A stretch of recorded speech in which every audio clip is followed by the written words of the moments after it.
Kita bersatu dalam doa. Ya Allah Bapa kami yang kami puji dan kami sembah dalam nama Tuhan Yesus Kristus. Kami bersyukur Tuhan Engkau masih menyertai kami, memberkati kami sampai di pagi hari ini. Tuhan, sebentar kami akan mendengarkan renungan kami. Biarlah kiranya Roh Kudus Tuhan yang membimbing dan memimpin hati kami, supaya firman-Mu sungguh-sungguh kami hidupi di dalam kehidupan kami masing-masing. Kami juga Tuhan serahkan seluruh kegiatan kami di dalam satu hari ini ke dalam tangan pengasihan Tuhan. Kiranya Roh Kudus Tuhan menyertai dan menolong kami di dalam melakukan setiap kegiatan kami. Terimalah Tuhan doa kami, dalam nama Yesus kami berdoa dan mengucap syukur. Amin. Shalom, salam sejahtera bagi kita Manginang dan seluruh jemaat Tuhan dimanapun kita berada pada pagi hari ini. Marilah kita kembali mendengarkan renungan kita di pagi hari ini, Sabtu 12 April 2025, yang tertulis dalam 2 Tawarik 18 ayat 13. Beginilah firman Tuhan.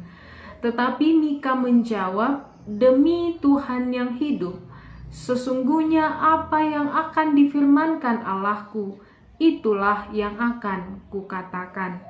Alainin nasi Mika ma, songon sitong na mangolu Jehovah, manangaha si pabuau ni debata tuau, Ido hatahonoku.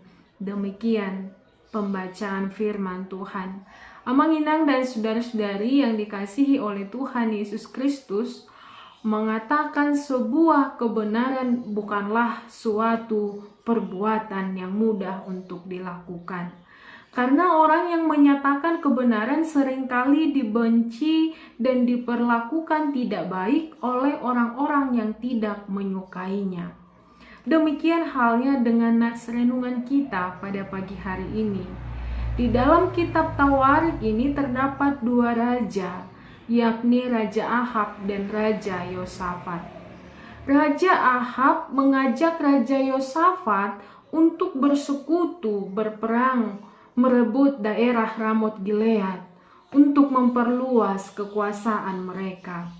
Dan sebelum mereka berperang melawan Ramot Gilead, mereka meminta pendapat dari para nabi-nabi, dan para nabi-nabi tersebut mengatakan bahwa kemenangan akan ada di pihak bangsa Israel.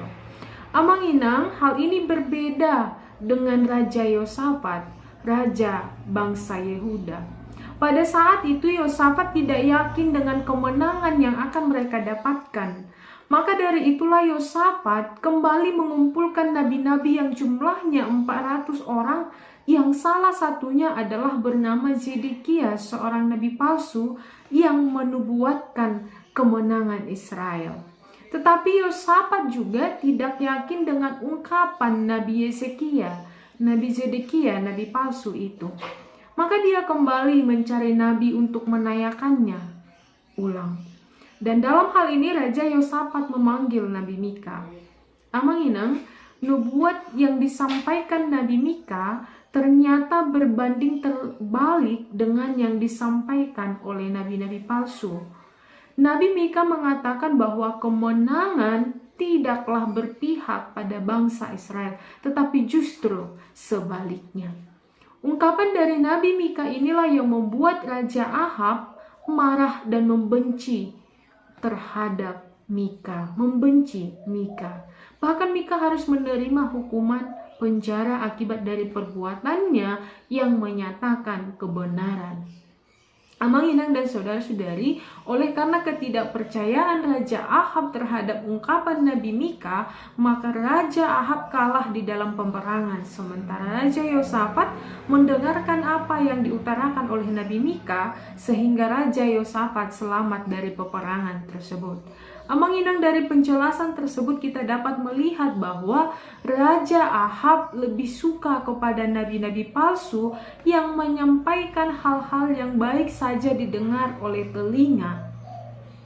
tanpa mendengarkan suara Tuhan. Dia lebih percaya dengan nabi-nabi palsu daripada percaya kepada nabi Tuhan.